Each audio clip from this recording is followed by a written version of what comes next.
The first light of dawn was a liar. It crept over the serrated peaks of the Appalachians, a thin, watercolor wash of rose and gold, promising a peace that the land beneath no longer held for her. Elara traced the rim of her coffee mug, the ceramic cool against fingers that knew the heat of a rifle barrel better than the warmth of a hearth. Outside, the world was a study in green and granite, a fortress of solitude she had chosen for its silence. But silence was a treacherous ally. It had a way of giving voice to the ghosts she had crossed an ocean to escape. The real quiet, the one that mattered, was not in the absence of sound, but in the stillness of the soul, and that she had yet to find. Her companion stirred at her feet, a sigh of air ghosting from his lungs. Ghost, he was called, and the name was an echo of his past as much as a description of his presence. A German shepherd of unusual coloring, a swirl of storm cloud gray and bone white. He moved with a liquid economy that belied his size. He was a veteran, same as her, retired from a world of sand and fire. His service etched not in medals, but in the watchful intelligence of his amber eyes and the faint, silvery scar that parted the fur above his left eye. He was her anchor in the roiling sea of memory, his solid, breathing weight against her legs a more potent remedy than any pill a well-meaning doctor could prescribe. Their mornings were a ritual, a silent liturgy of shared existence. The coffee, the slow patrol of their small clearing, the check of the perimeter, habits forged in the crucible of deployment, now repurposed for a life that was supposed to be safe. But the muscle memory of vigilance remained, a current running just beneath the surface of her skin. On the rough-hewn table, beside the dregs of her coffee, lay the reason for today's deviation from the script. It was a map, old and brittle, the paper yellowed to the color of aged parchment. It had come to her in a dusty footlocker, the last effects of a grandfather she barely knew, another soldier from another war. His name was Arthur, and his ghost was a gentler one, smelling of pipe tobacco and motor oil. The map was hand-drawn. The ink faded to a sepia whisper, depicting a section of the very mountains that now held her captive. It was a cartography of memory, full of landmarks that had no official names. Arthur's Stand, the sleeping giant ridge, Whispering Creek, and at its heart, circled with a flourish that spoke of some deep significance, was a symbol for a waterfall, labeled simply. The Vale. No modern topographical survey showed a waterfall of any size in that specific quadrant. It was a secret, a place that time and progress had overlooked. For weeks, the map had been a silent invitation. Today, she would answer. It wasn't a quest for treasure or a thirst for adventure that pulled her. It was a need for a mission, however small. A tangible objective. Point A to point B. In her old life, that clarity had been everything. Here, in the vast, undefined landscape of healing, she was adrift. This was something to navigate, a problem to solve. Ghost seemed to understand. He rose, stretched his long, powerful frame, and rested his great head on the table, his nose hovering just over the map. He didn't sniff the paper, but seemed to inhale its story, his gaze lifting to meet hers with an unnerving comprehension. It was a look that said, "It's time." Elara nodded, a small, tight movement. She stood and began the methodical process of preparing her pack.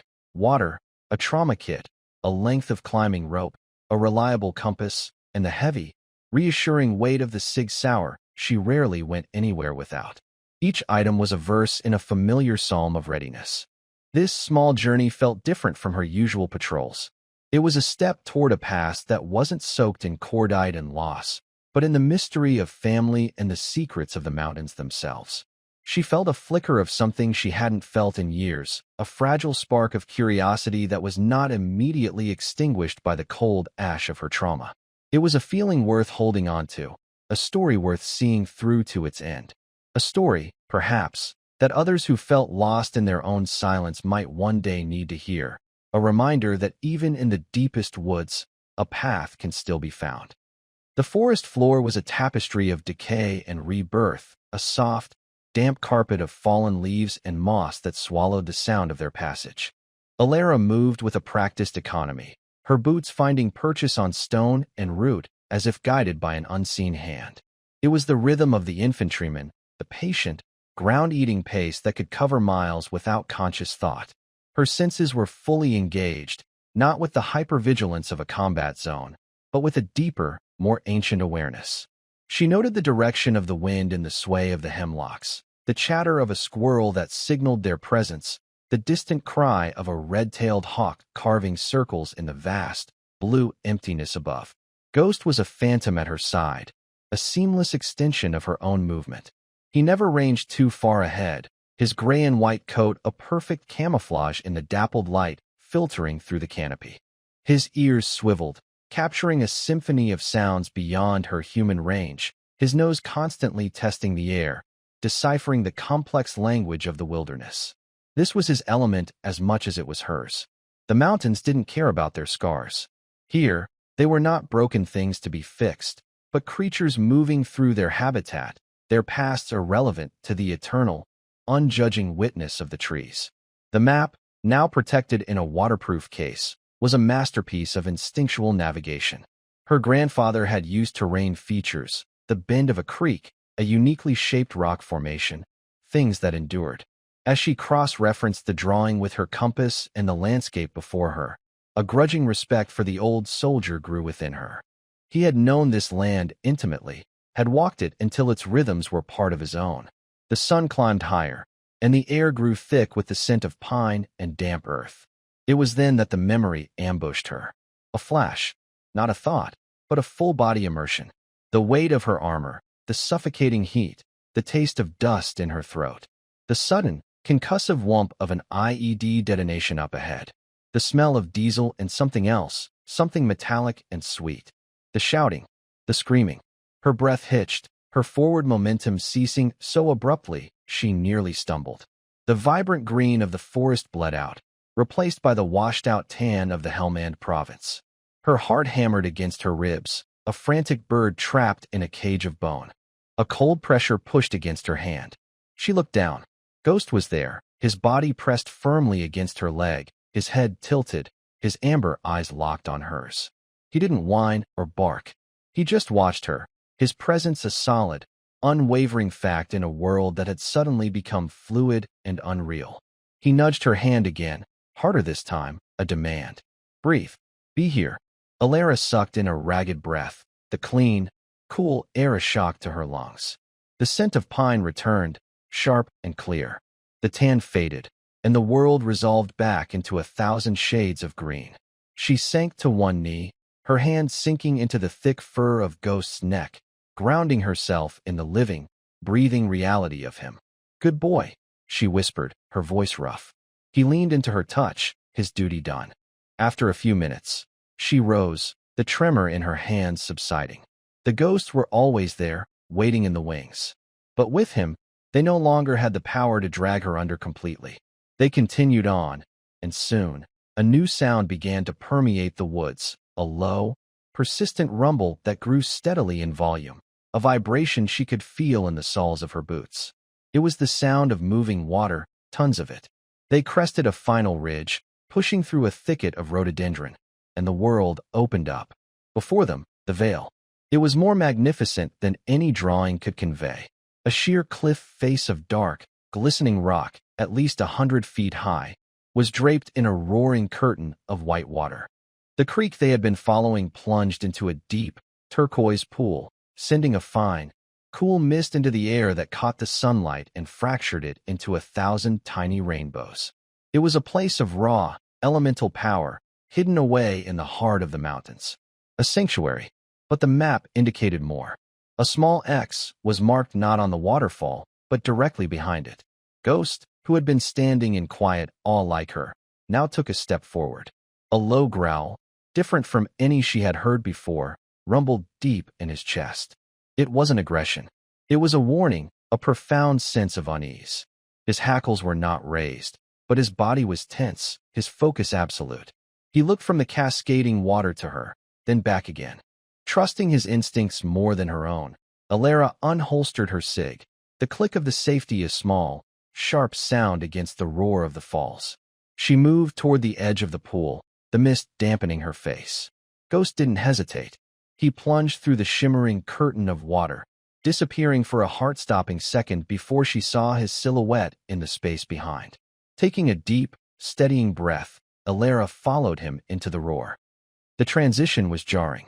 One moment she was in a world of mist and thundering noise. The next, in a pocket of relative quiet.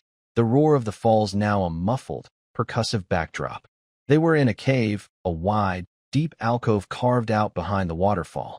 The air was cool and heavy with the smell of wet stone and something else, something acrid and faintly metallic that made the hairs on her arms stand up. The light was dim, filtered through the moving screen of water, casting shifting, aqueous patterns on the rock walls. It took a moment for her eyes to adjust. This was no natural formation. The back wall of the cave had been deliberately excavated, the tool marks still visible on the stone. A narrow-gauge track, rusted nearly to dust, ran from the back of the cave towards the waterfall's edge, ending abruptly where the rock shelf dropped away. Against the far wall, shrouded in shadow, were stacks of them. Barrels. Dozens of them, 55-gallon drums, their sides streaked with rust and mineral deposits. Some were upright, others lay on their sides, a few tilted at precarious angles as if abandoned in a hurry. They were a blight on the natural beauty of the place, a sinister intrusion of industry into this pristine sanctuary. Ghost moved slowly, his body low to the ground, sniffing the air near the base of the barrels. He let out another low, guttural growl, a clear signal of contamination. He knew poison when he smelled it. Elara kept her weapon trained on the shadows, clearing the space with methodical, sweeping movements. The cave was empty of people, but it was not empty of threat. This place felt like a tomb, a repository for a secret someone wanted buried forever. Holstering her pistol, she pulled a powerful flashlight from her pack. The beam cut through the gloom, illuminating the scene in stark detail. She moved closer to the barrels, her boots crunching on loose gravel. A logo, faint and peeling, was stenciled on the side of one of the more protected drums. It was a stylized A intertwined with a chemical retort. Beneath it, the words were barely legible. Aethelred Chemical Corporation. The name meant nothing to her, but it felt ancient, a relic from a different era. The barrels themselves were in varying states of decay.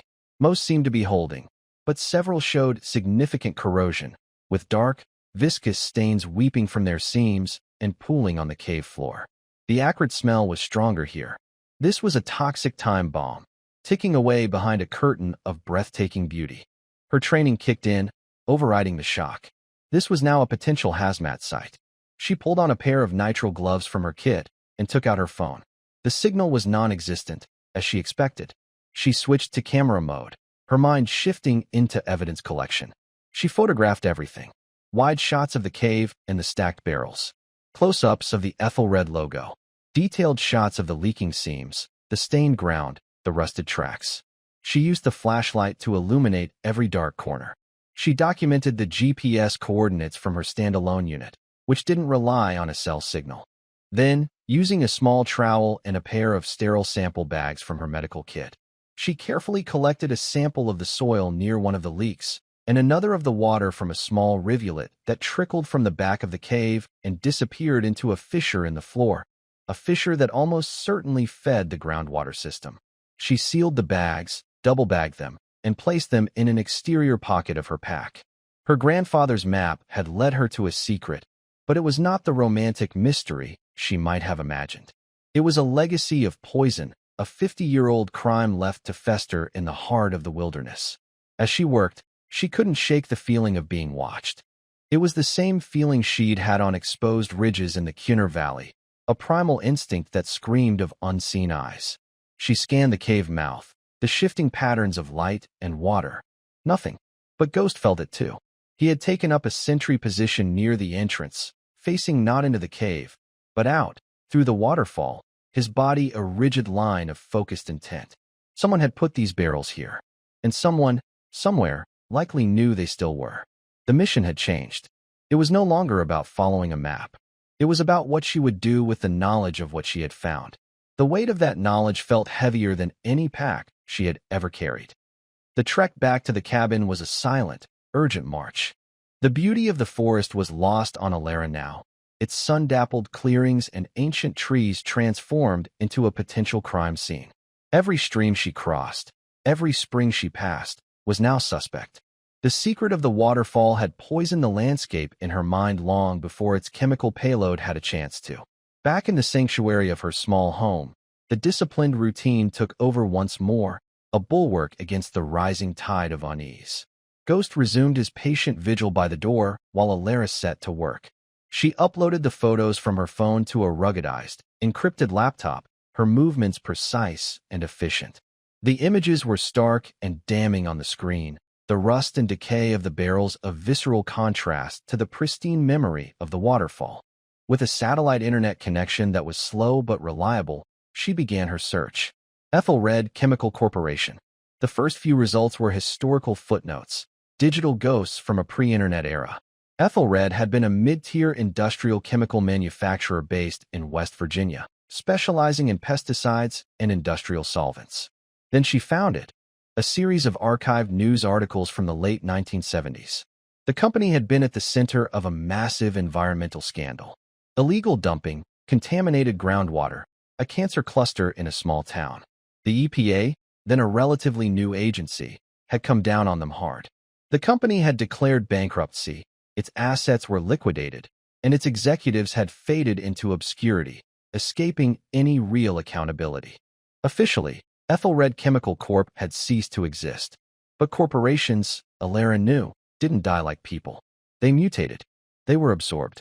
She cross-referenced the names of Aethelred's board members from an old business registry with modern databases.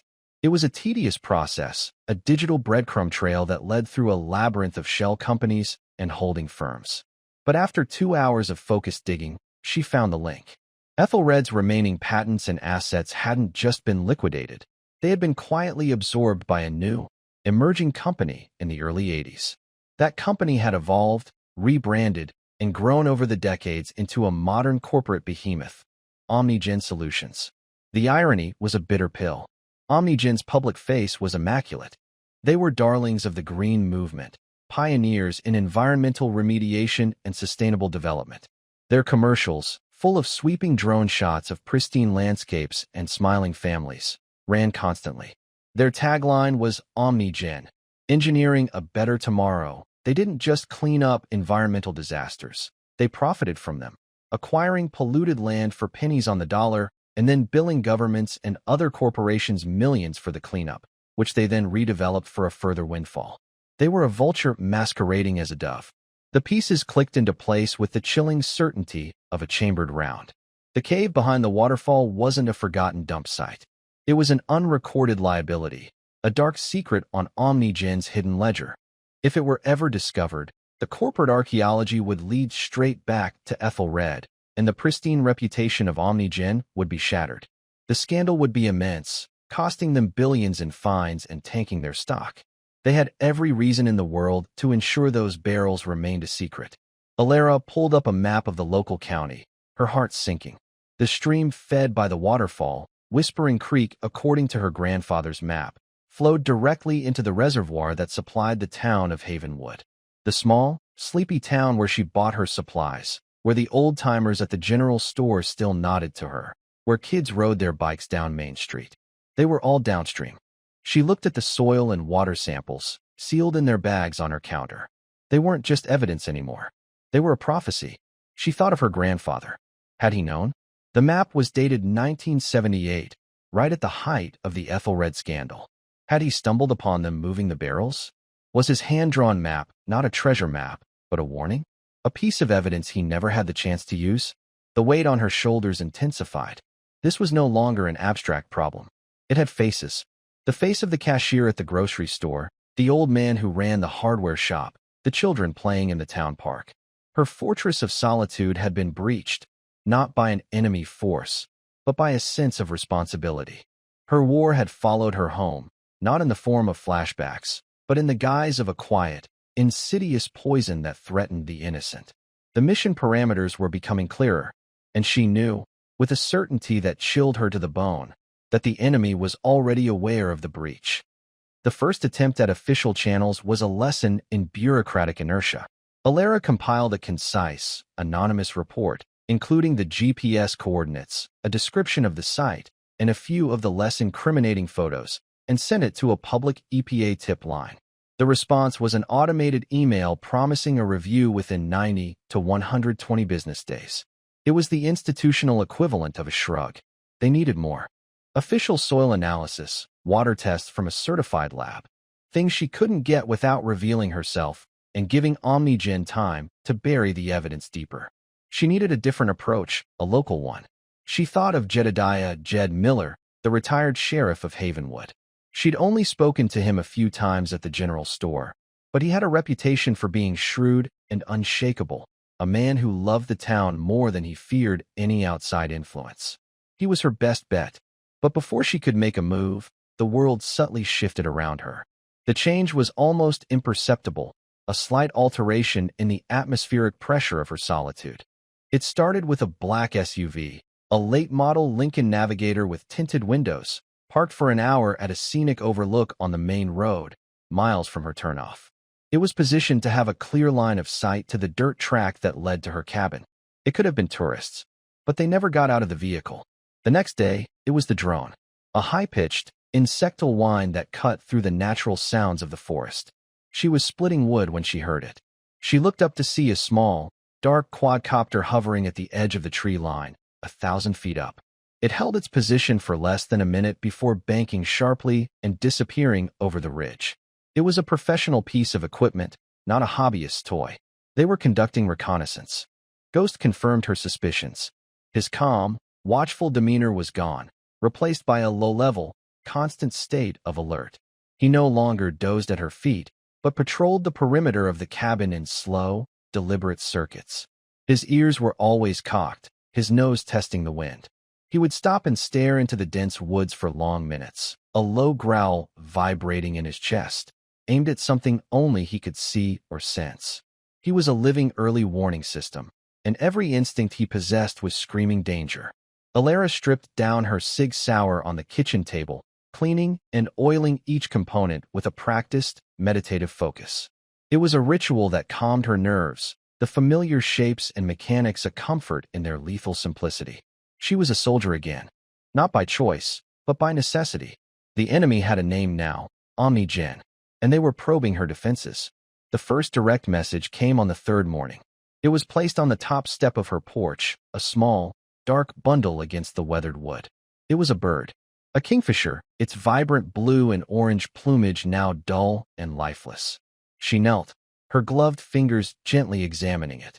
There were no signs of injury, no marks from a predator. It was simply dead. Kingfishers were apex predators in the creek ecosystem, highly sensitive to water quality. A dead kingfisher was a canary in a coal mine. It was a message of exquisite cruelty, tailored specifically for her. It said 3 things. We know what you found. We know you understand the implications. And we can get to you. Elara stood, her jaw tight, her gaze sweeping the impenetrable wall of trees that surrounded her clearing. They hadn't just watched her. They had been here, on her porch, while she and Ghost slept. The violation was absolute. It was a declaration of war. She picked up the small, feathered body, her touch surprisingly gentle. She would not let it be a mere threat. She would make it evidence. She photographed it, then carefully placed it in another sample bag and stored it in her freezer. They thought they were intimidating her. They were wrong. They had mistaken her desire for peace as a weakness. They had no idea who they were dealing with. All they had done was strip away the last vestiges of her civilian hesitation. They had given her what she hadn't had in years, a clear enemy, a defined battle space, and a righteous cause. The fear was still there, a cold knot in her stomach, but it was now overlaid with something else, something familiar and powerful, the cold, clean focus of the fight. She looked down at Ghost, who was standing beside her, his eyes fixed on the woods where the intruders had come and gone. He looked up at her, a silent question in his gaze. I know, boy, she said, her voice a low, steady murmur. The mission's a go. The mistake OmniGen made was in believing that Elara's isolation was a vulnerability. For a soldier, isolation wasn't a weakness, it was a force multiplier. It meant no collateral damage, no civilians to worry about. Her cabin was not a home, it was a forward operating base, and she began to treat it as such. She spent the day hardening her position. She wasn't just locking doors, she was analyzing fields of fire, identifying choke points, and establishing a layered defense. She moved her woodpile to create a low barrier along the most exposed side of the cabin. She rigged a simple but effective alarm system using fishing line and a handful of empty cans at the edge of the clearing. It was low-tech, but reliable. She cleared brush from around the windows to eliminate cover and concealment for any approaching force. It was the work of an afternoon, but it transformed her peaceful retreat into a defensible position. Late in the day, a sleek, expensive sedan, utterly out of place on the rutted dirt road, crunched to a halt in her driveway. Two men emerged. They were a study in contrasts. The one who walked in front was tall and impeccably dressed in a tailored suit that seemed immune to the forest's dust. He had silver hair and the predatory stillness of a boardroom shark. The other was broader, thicker, wearing a sports coat that did little to conceal the bulk of his shoulders and the subtle bulge of a shoulder holster. His eyes were flat and watchful. They moved with the practiced ease of men accustomed to projecting power. Ghost met them at the bottom of the porch steps, not barking, not snarling, but simply standing, his body a solid wall of gray muscle, a silent and unambiguous statement. The men stopped. "Ms. Vance," the silver-haired man said, his voice smooth and modulated, a voice designed to soothe and intimidate in equal measure. "My name is Arthur Thorne. This is Mr. Graves. We're with OmniGen Solutions." Elara appeared on the porch, her arms crossed. She didn't invite them up. "I know who you are," Thorne smiled, a flash of white teeth that didn't reach his cold, blue eyes. "Good. That saves some time. We understand you're a woman who appreciates directness. We're here to discuss a mutually beneficial solution to a small historical discrepancy you may have stumbled upon." "There's nothing to discuss," Elara said, her voice flat.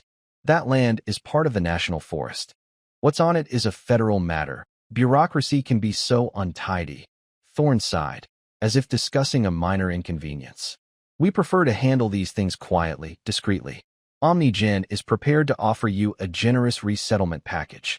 A new property, anywhere you like. A substantial cash settlement to ensure your comfort.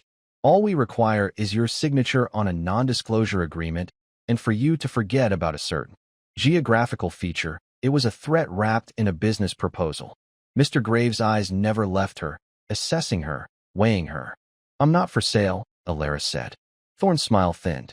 "Everyone has a price, Ms. Vance. We're simply trying to find yours. It would be a shame for this peaceful existence you've built to be disrupted. Accidents happen in these remote areas, and it would be a particular tragedy if something were to happen to your companion there. He's a beautiful animal. It would be a pity to see him harmed. That was the mistake." The air grew colder. Elara's gaze hardened into chips of flint. She took a step forward, and for the first time, the men saw the soldier beneath the homesteader. The shift was so palpable that Graves instinctively shifted his weight, his hand moving subtly closer to his jacket. Ghost, sensing the change in her, emitted a low, rumbling growl that was pure menace. "Get off my property," Elara said, her voice dropping to a near whisper, yet carrying more weight than a shout. Now, Thorne held up his hands in a gesture of mock surrender, but his eyes were filled with a venomous fury. "As you wish. But understand this. Our offer was the easy way. There are other ways. Harder ways." They turned and walked back to their car, the crunch of their expensive shoes on the gravel and obscenity in the quiet woods. As the car pulled away, spitting dust, Elara knelt and placed a hand on Ghost's head. He was trembling, not with fear, but with restrained aggression. They had threatened him. They had crossed a line from which there was no retreat. The mission was no longer just about protecting a town or exposing a corporation. It was personal now. The cold focus she felt before had been kindled into a hot, controlled rage. They had just armed their own worst enemy. The confrontation with Thorne and Graves was the final catalyst. Elara knew she couldn't hold them off alone indefinitely. She needed allies. She needed the town. The next morning, before the sun had fully risen, she and Ghost were in her truck, heading down the mountain. She drove not to the sheriff's office, but to a small, neat house on the edge of Havenwood. Jed Miller's house. She found him in his workshop out back, a lean, wiry man in his late 60s with hands calloused from a lifetime of work and eyes that had seen the best and worst of humanity. He was planing a piece of oak, the scent of fresh cut wood hanging in the air. He looked up as she approached, his expression wary but not unkind. "Ms. Vance," he said, setting down his tool. "Bit early for a social call." "This isn't a social call, Sheriff," Elara replied, her use of his old title a deliberate show of respect.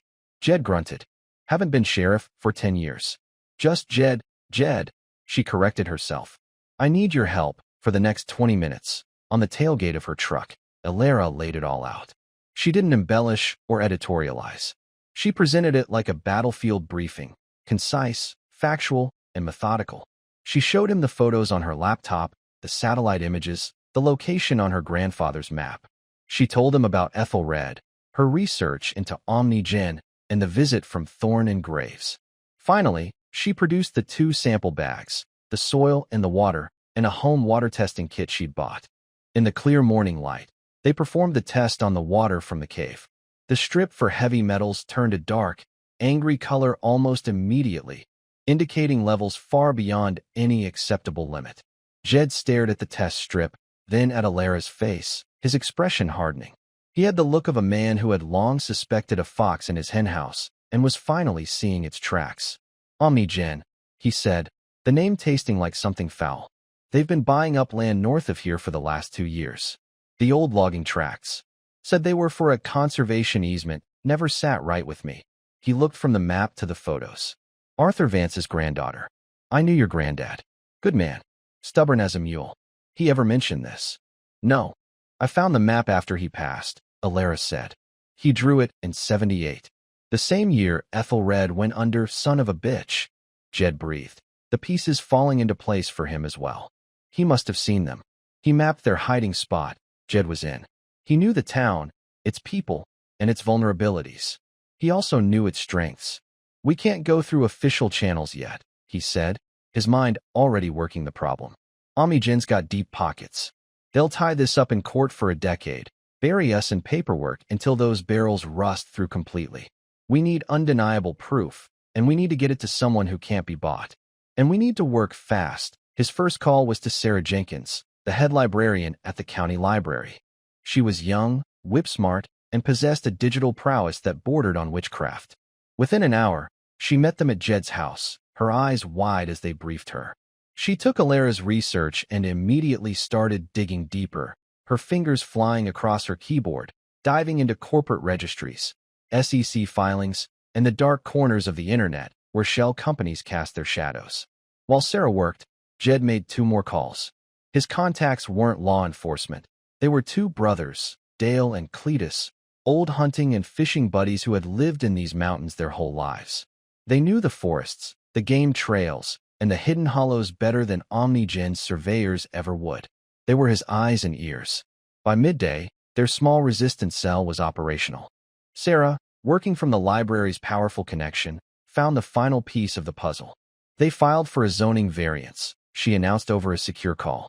OmniGen is proposing a luxury eco-resort and spa development. The plans include a minor geological survey and environmental stabilization of the precise area around the waterfall. The plan was diabolical in its simplicity.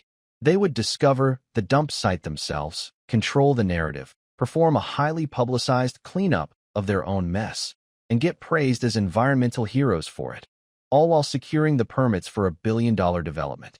The zoning hearing was in 2 weeks. The clock was ticking.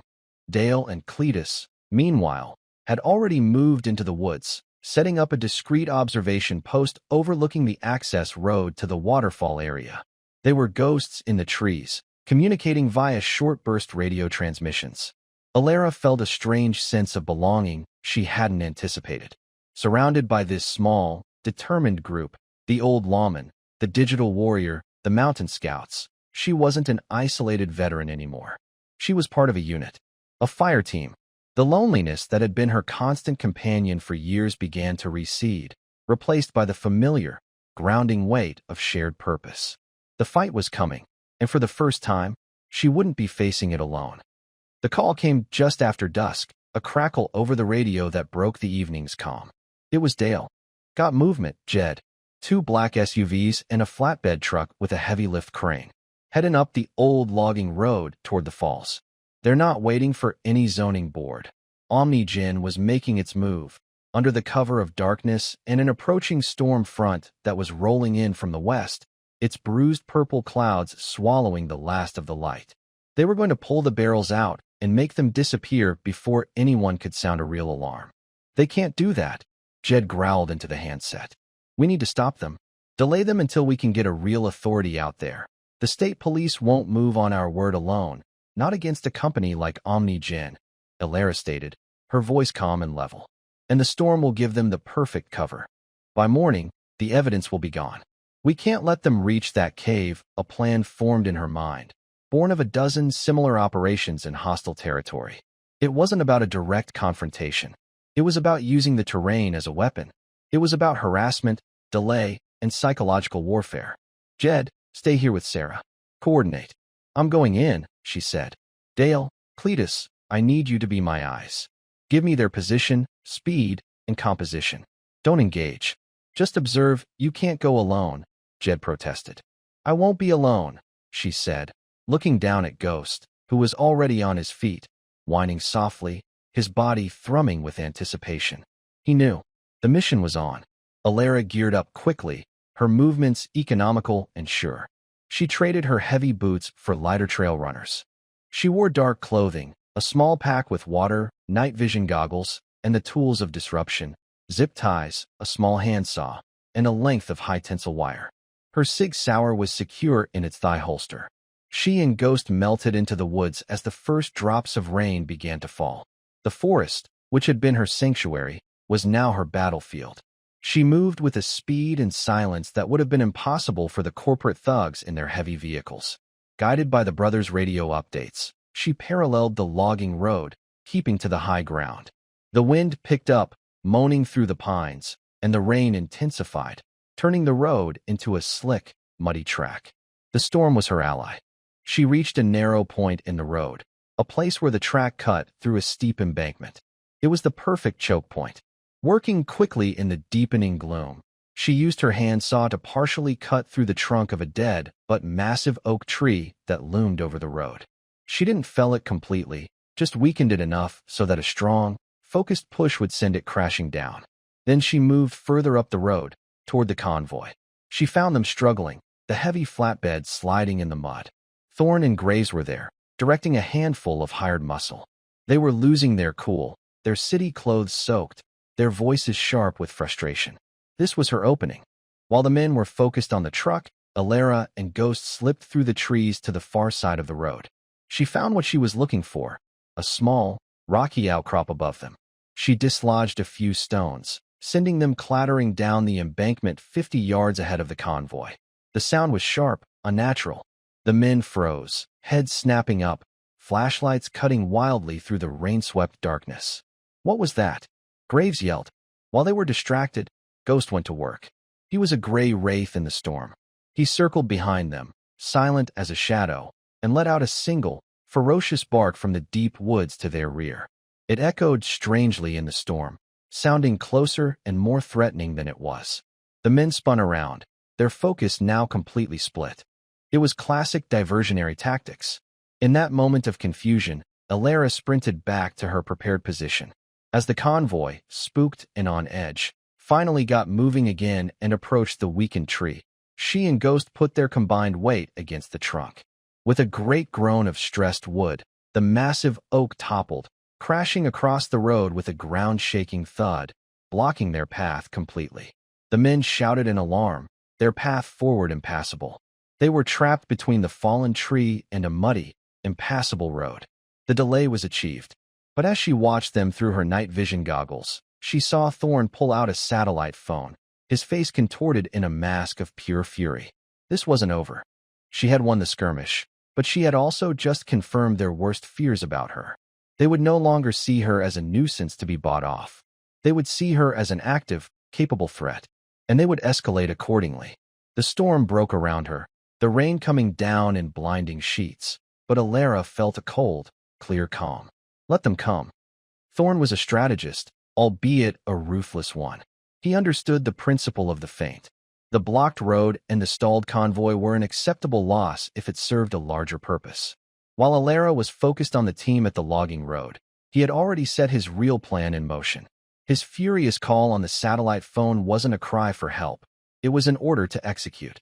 "She's taken the bait," he'd snarled into the phone. "The team at the road will keep her busy. You know what to do. Burn her out." The new target was the root of the problem, Elara's cabin. While Graves and the hired muscle created a loud, visible problem in the woods, a second, smaller team was already moving on her home. Their orders simple and brutal: eliminate the threat, destroy the evidence, and leave nothing but ashes. Jed, monitoring the radio from his workshop, heard the change in the chatter from Dale and Cletus. "Jed, they're turning back," Dale reported, his voice tight with confusion. "The SUVs are. They're leaving the truck. They're heading back down the mountain." Fast, a cold dread washed over Jed. "Elara," he said into his own radio, "they're pulling back. It's a feint. They're coming for you. They're coming for the cabin." Elara's blood ran cold. Jed and Sarah were there, unarmed, vulnerable. "I'm on my way," she replied, her voice dangerously quiet. The hunter had become the hunted. She and Ghost moved through the storm-lashed forest, no longer silent stalkers, but swift avengers. The wind howled, tearing at the trees, and lightning split the sky, illuminating the world in brief, strobing flashes of ghostly white. It was a landscape of chaos and violence, a perfect reflection of the fury in her heart. She arrived at the edge of her clearing to a scene from a nightmare. Two men, clad in black tactical gear, were attempting to breach her front door, while a third was dousing the side of the cabin with gasoline. They were professional, efficient, and utterly ruthless. Inside, she knew Jed and Sarah were trapped. A fourth man, Graves himself, stood near the tree line, directing the assault, a pistol in his hand. The siege had begun. Elara didn't hesitate. She was in her element. This was asymmetrical warfare. She raised her SIG, the tritium night sights glowing a steady green in the gloom. She didn't aim for a kill shot. She aimed to disable.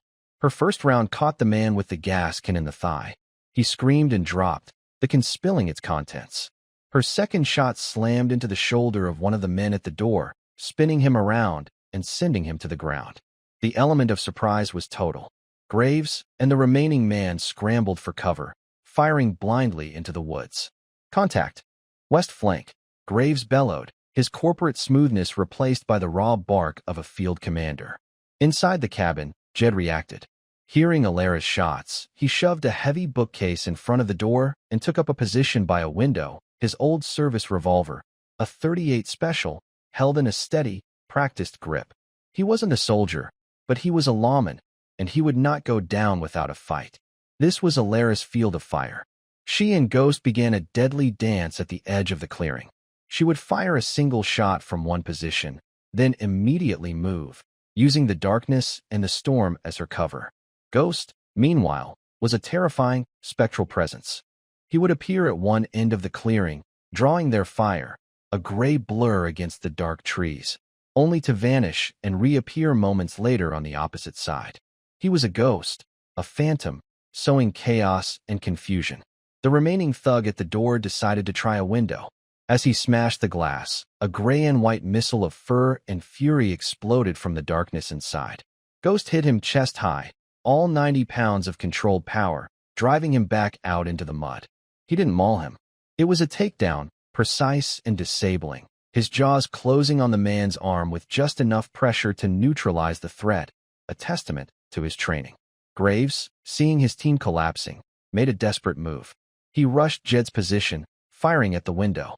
Jed returned fire, the crack of his old .38 a counterpoint to the sharp report of Graves' semi-automatic. Elara saw the danger. She broke cover, sprinting across the open ground, firing on the move. Her shots weren't meant to kill, but to suppress, forcing Graves to divert his attention. It was a calculated risk, exposing herself to draw fire from Jed. For a moment, the three of them were locked in a triangle of violence. Then, from the darkness of the porch, came a new player. Sarah, her face pale but her eyes blazing with adrenaline, swung a heavy cast-iron skillet with all her might, catching Graves squarely in the back of the head. He crumpled to the ground, unconscious. Silence fell, broken only by the roar of the storm and the pained groans of the wounded men. Elara stood in the center of the clearing, rain plastering her hair to her face, her pistol held at the low ready. Jed emerged from the cabin, his old revolver smoking. Sarah stood on the porch, skillet still in hand, trembling but resolute. They had held the line. They had won. But as the adrenaline began to subside, a new, chilling thought pierced through Elara's mind. Thorn. Where was Thorn? This assault was too brutish, too direct for the silver-haired shark. Graves was a hammer, but Thorn was a scalpel. This whole siege, it was another feint. The real objective was somewhere else. The pieces slammed together in Elara's mind with the force of a physical blow. The convoy on the logging road was a diversion. The brutal assault on her cabin was a second, more desperate diversion. They were layers of misdirection, designed by a man like Thorn to fix her in place, to pin down his most dangerous adversary while he executed his true objective. He wasn't trying to remove the evidence anymore. He was past that. He was moving to the final, scorched earth option. He was going to create the disaster himself, on his own terms. Sarah, her hands still shaking but her mind as sharp as ever, seemed to arrive at the same conclusion. Jed, your scanner, she urged, her voice tight. Jed retrieved the police scanner from his truck. Sarah expertly dialed it to a frequency she'd found in her research, a private, encrypted channel used by OmniGen's corporate security. For a moment, there was only static, then a voice cut through, distorted by the storm. It was Thorn. Pump is primed. I'm at the source. Puncturing the first drum now. The runoff will hit the reservoir intake by 0400. Stage the hazmat call in 30 minutes. Our team will be the first on scene. The narrative is a radical eco-terrorist, a disgruntled veteran named Vance, caused the spill. Make sure the media gets the talking points. The malice was breathtaking. He was going to poison the town's water supply intentionally, then frame her for it, allowing OmniGen to ride in as the saviors. It was a checkmate move, turning her own discovery against her and the people she was trying to protect. He's at the waterfall, Elara said, the words like ice. He's going to puncture the barrels. There was no time for a plan, no time for backup. Jed had to stay with Sarah and the captured men, who were now zip-tied and disarmed. He was a lawman. He had to secure the scene, make the official call, and bring the full weight of the law down on this. But it would take time. Time they didn't have. Go, Jed said, his face grim, his trust in her absolute. Stop him. We'll handle this here. Elara didn't need to be told twice. She and Ghost were a single entity, launched into the raging storm. They ran, not with the caution of a stalker, but with the desperate speed of a protector. The forest was a treacherous obstacle course of slick roots and whipping branches, but they moved through it as if it were an extension of their will. The roar of the waterfall grew louder, a sound that had once been majestic but was now the soundtrack to a countdown. She burst through the rhododendrons into the clearing by the falls. The scene was apocalyptic. The waterfall, swollen by the storm, was a raging torrent. Lightning flashed, illuminating the alcove behind the water. There, silhouetted against the churning chaos, was Thorn. He had a portable, high-pressure pump and a reinforced hose. At his feet was a wicked-looking device, a pneumatic punch designed to puncture steel drums. He was standing over one of the barrels, preparing to deliver the killing blow. He saw her at the same moment she saw him. The pretense of civility was gone. His face was a mask of feral desperation. He snarled and, instead of backing down, lunged for the activation switch on the punch. This was it. The final line. Elara charged forward, her world narrowing to the space between her and Thorn. He was faster than he looked, swinging a heavy wrench he'd been using on the pump. She deflected the blow, the impact jarring her arm to the shoulder. They grappled in the cramped, slippery space, the thunder of the waterfall drowning out all other sound. Thorn was fighting for his fortune. Elara was fighting for a town, for her soul. He was surprisingly strong, fueled by cornered animal adrenaline. He shoved her back against the wet rock wall, the cold seeping through her clothes. He raised the wrench for another, more decisive blow. And then came the Ghost. Ghost, who had been circling, waiting for an opening, launched himself. He didn't go for the throat. His training was too ingrained. He was not an attack dog. He was a tactical asset. He bypassed the flailing arms and latched onto Thorn's right wrist, the hand that held the wrench, the hand that was reaching for the pump's controls. His jaws locked with incredible pressure. It wasn't a tearing bite, but a vice grip of bone and muscle. Thorn screamed, a sound of pure agony and surprise, dropping the wrench with a clang. The intervention was all Elara needed.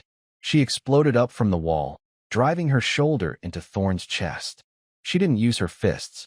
She used her training. A swift, precise strike to the side of his knee buckled his leg.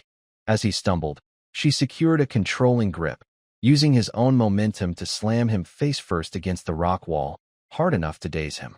She wrenched his good arm behind his back, her knee pressed firmly into his spine. The fight was over. It was won not with overwhelming firepower, but with precision, teamwork, and the unbreakable loyalty of a good dog. She held the sputtering, defeated corporate raider against the rock, the pneumatic punch inches from the barrel, its catastrophic purpose denied. The storm raged on, but in the small cave behind the water, a quiet, decisive victory had been achieved. The aftermath was a flurry of controlled chaos that felt strangely calm after the violence. With Thorn secured, Elara used his own satellite phone to call Jed. "It's done. He's in custody. The site is secure." Her voice was steady, the report of a soldier who had completed her mission. Within the hour, the flashing blue and red lights of state police cruisers cut through the pre-dawn darkness, guided in by Jed. They were followed by grim-faced agents from the EPA's emergency response team, their presence a testament to the gravity of Jed's official report, now backed by the capture of an armed team and the confession of Graves. The scene at the waterfall was treated with the seriousness it deserved. The cave was sealed off, a full-scale hazmat operation initiated. Thorn, his face a mask of disbelief and defeated rage, was led away in handcuffs. The evidence was overwhelming. The barrels, the pump, the recorded transmission, the testimony of the captured thugs, and the quiet, unshakable statements of a retired sheriff, a librarian, and a female veteran who had refused to back down. The OmniGen house of cards collapsed with breathtaking speed. News of the foiled eco-terrorism plot, perpetrated by the company itself, hit the morning news cycle like a bombshell. Their stock cratered. Their board of directors resigned in disgrace.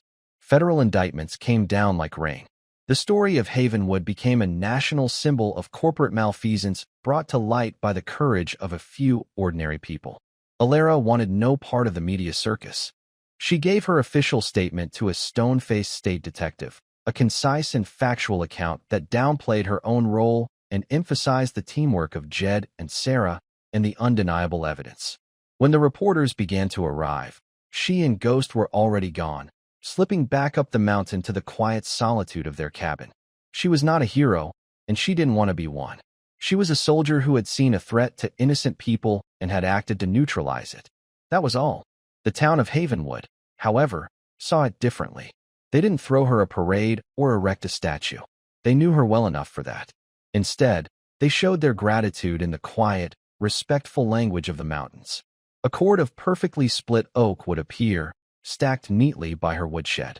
A cooler left on her porch would be filled with fresh produce from someone's garden or a side of venison. When she drove into town for supplies, the nods she received were deeper, the smiles warmer. She was no longer the strange, solitary woman on the mountain. She was one of them. She was their guardian. The final scene of the drama played out not in a courtroom or a press conference, but on her own porch, as dawn broke the day after the storm. The air was washed clean, smelling of rain and wet earth. The sky was a tender, bruised purple slowly giving way to gold. Elara sat in her old wooden chair, a fresh mug of coffee in her hands. On the table beside her lay her grandfather's map, its purpose fulfilled. It was no longer a chart leading to a dark secret, but a testament to a legacy of vigilance, a quiet duty passed down from one soldier to another. Ghost rested his heavy head on her lap, his breathing deep and even. He looked up at her, his amber eyes soft in the morning light. She ran her hand over his great, noble head, her fingers tracing the faint scar above his eye. They had faced the ghosts of the past together, both hers and the ones lurking in the heart of the mountain, and they had won. The war inside her was not over. The memories would still come. The scars would remain. But something fundamental had shifted. The gnawing aimlessness was gone, replaced by the quiet hum of purpose. She had found a peace not in escaping the world, but in defending a small piece of it. Her service hadn't ended when she took off the uniform. It had only changed form. She looked out at the mountains, the same peaks that had once seemed like a prison, and saw them now as a home she had earned, a sanctuary she had protected. The liar's dawn had finally told the truth. A new day was coming, and for the first time in a long, long time, she was ready to meet it. This was a story of quiet victory, the kind that truly mattered, a powerful reminder that even in the most remote corners of the world, one person and one very good dog could still hold the line against the darkness. And that was a story worth sharing.